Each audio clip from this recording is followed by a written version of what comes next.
મિત્ર આપણે પૂગી ગયા વાડીએ અને આપણી ગાડી પણ અહીંયા પાર્કિંગ કરી દીધી છે અને હવે આપણે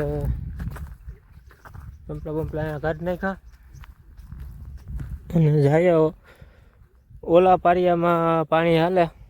આ પારિયું તો આપણે પી ગયું હતું અને અહીંયા મોકામાં થોડીક કલંજી નબળી છે એટલે એનું ખાસ કરીને કારણ એ છે કે અહીંયા આપણે ટાઈસનો ભાગ વધારે છે.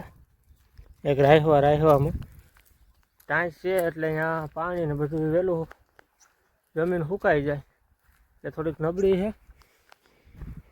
બાકી વિડીયો આગળ જોજો અને પસંદ આવે તો લાઈક કરી દેજો ને ચેનલને પછી સબસ્ક્રાઈબ કરી દેજો, થોડોક સપોર્ટ કરજો.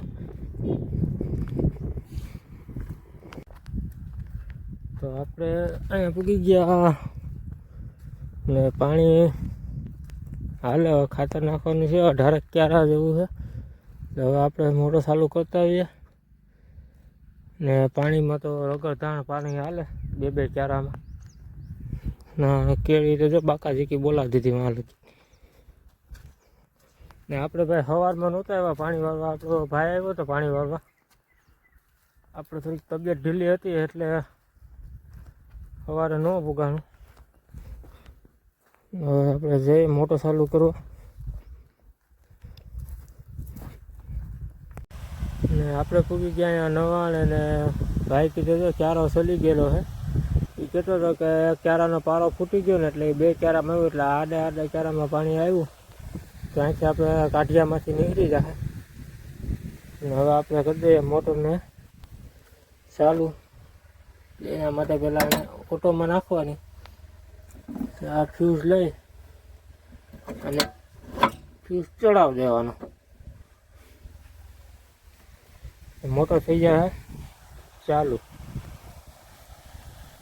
થઈ ગઈ એટલે આપણે હવે મોટર ચાલુ થઈ ગઈ ને હવે આપણે જઈએ પાણી. હવે ક્યારે અધૂરા છે કે ભરાઈ ગયા એ આપણે આ માહિતી નામ વયા જઈએ, જોતા જઈએ ક્યારે. ને ભાઈ તમે કલંજી વાવો ને તો ખાસ કરીને આવી રીતના વાવવામાં તો ભાઈ મને એવું લાગે કે આમાં છે ને તમને નેદવાની કે કોઈ મજા નહીં આવે, પાણી વારવાની કે.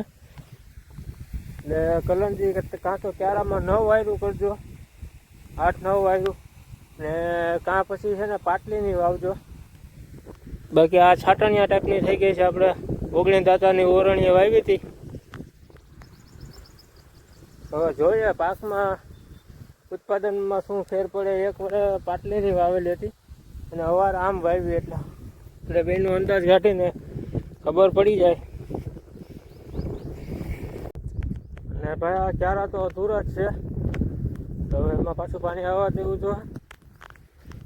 અને કલંજીનું વધ પણ હાઈટ પણ સારી છે. ગોઠણ આવી ગઈ, ગોઠણ લગીની આપણે હાઈટ થઈ ગઈ કલંજીની. કલંજી સુરભી 555 બી હતું, સુરભી કંપનીની 555 વાવેલું હોય. 20 કિલો એક બી નાખેલું છે.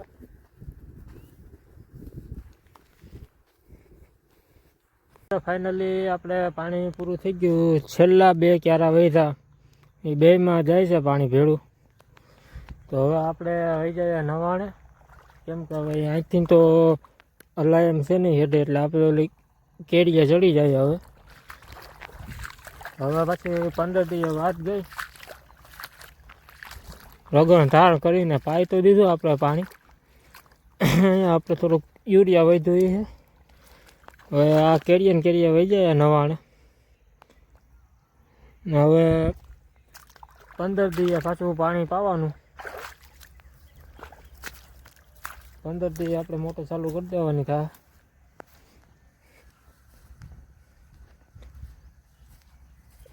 સીધું જ નવાણે વહી જાય એટલે ત્યાંથી પાછા રિટર્ન આમાં આવશું. બાકી તો આ લીલા ચારામાં તો પગ મુકાય નહીં. ને આ કેળી છે ભાઈ કોરી છે. ઓલી એક જ પારા તૂટે. ઉપરની કેળી છે ને જે ઓલી એમાં એક જગ્યાએ જ પારો તૂટે, બાકી તો કોરી રહી જાય. વિડીયો પસંદ આવે તો લાઈક કરી દેજો, ચેનલને યાર સબસ્ક્રાઈબ કરી દો. તો મિત્ર ફાઇનલી આપણે મોટર કરી દીધી બંધ. તો તમે જોઈ શકો છો ફ્યુઝ બીસ બધું કાઢી લીધું છે. હવે 15 દી લગી અહીંયા ધક્કો નહીં નવાણે, એટલે આપણે પી ગયું છે ને આ 2 ક્યારામાં પાણી આવતું એમાં પૂગી ગયા એટલે એ ભરાઈ જવાના છે. તો વિડીયો પસંદ આવે તો લાઈક કરી દેજો, ચેનલ ઉપર નવા હોય તો સબસ્ક્રાઈબ કરી દેજો, ને મળીએ આગલા વ્લોગમાં, આગલા નવા વિડીયોમાં.